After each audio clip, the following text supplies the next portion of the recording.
I'm Dr. Porter Rogers, president of Porter Rogers Farms Incorporated, and I want to welcome you to our property.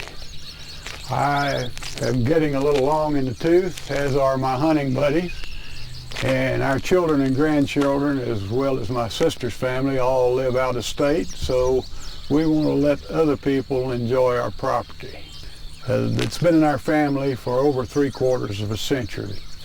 My father started acquiring our property from the Chicago Mill and Lumber Company and for taxes many years ago, and then in the 1940s the Corps of Engineers, the WPA, built a levee along the White River. Our property is unique in the fact that it is bounded on the west by the White River, and because of the crooks and turns in the river, we have 17 miles of river frontage. Our farmland is protected by 8 miles of levee. We farm rice, soybeans, cotton, corn, and milo, and so our game have plenty to eat the year round. Fortunately, we elected not to clear the land between the levee and the river, except for selective cutting for enhancement of wildlife habitat. We're bordered on the west by the Hurricane Lake Wildlife Management Area, and also next to that is the Ball Knob Wildlife Refuge.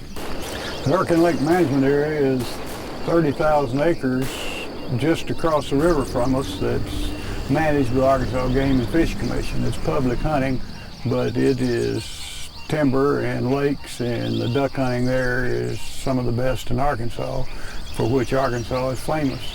The Ball Knob Refuge, which is a duck sanctuary.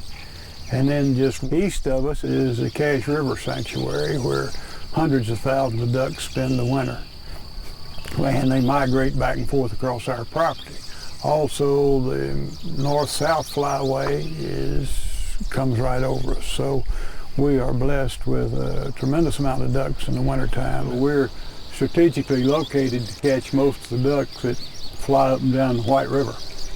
On our property we have flooded timber hunting, which is my favorite, which we also have field hunting out of pits in our rice fields, and then along our field edges and sloughs we have field edge hunting, which makes a wide variety of hunting experiences for duck year in and year out.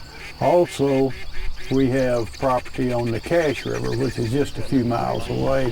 Our Cache River property is surrounded by the U.S. Fish and Wildlife Sanctuary and bordered on the south with Arkansas Game and Fish Commission property. We have a boat road that goes for about a half a mile down to the river, and that's how we have private access to our blind on the Cache River. We have one large blind on the river which will hold 8 or 10 hunters, and In an average year, we harvest approximately 600 mallards out of that blind. So the duck hunting here is superb. We put in water control structures so that we can flood our fields after the crops are harvested, and we've planted food plots. We've gone to great efforts to go into our lowlands and plant millet, and we found that corn also does quite well. Sometimes I think the ducks prefer corn over the millet. Also, we leave rice and standing rice and plant some rice. So we have strategic rest areas that we never hunt, so that the ducks know they always have a sanctuary on the property where they can rest, and we do not shoot those areas ever. We have blinds built on our oxbow lakes, and in dry years we put numerous hundreds of decoys on the lakes and attract a great number of ducks into the oxbow lakes.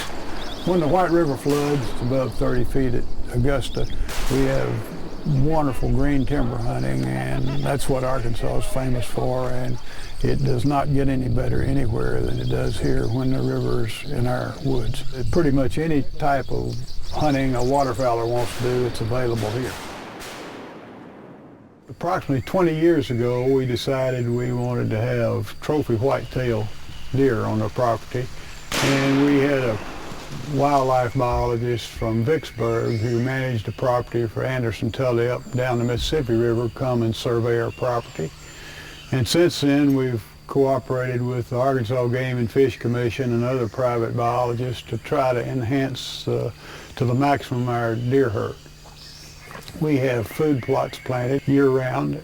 When we harvest our deer, we check the jawbones for age, we check our doe for lactation, and we work very hard to get our buck-doe ratio in the proper proportions. Because we've done that with the food plots, and because we've only had primitive weapon hunting for the last several years, we now have a quality deer herd with numerous trophy-type animals. No matter what people tell you about food plots and minerals and nutrition, the best way to have large bucks is to wait a year to harvest them. And we've made a conscious effort to only take 3-year-old and older bucks off the property. We have tripod stands, box stands, tree stands throughout the property, and have what we think is as good a trophy deer hunting as there is in the southern United States. One thing it enhances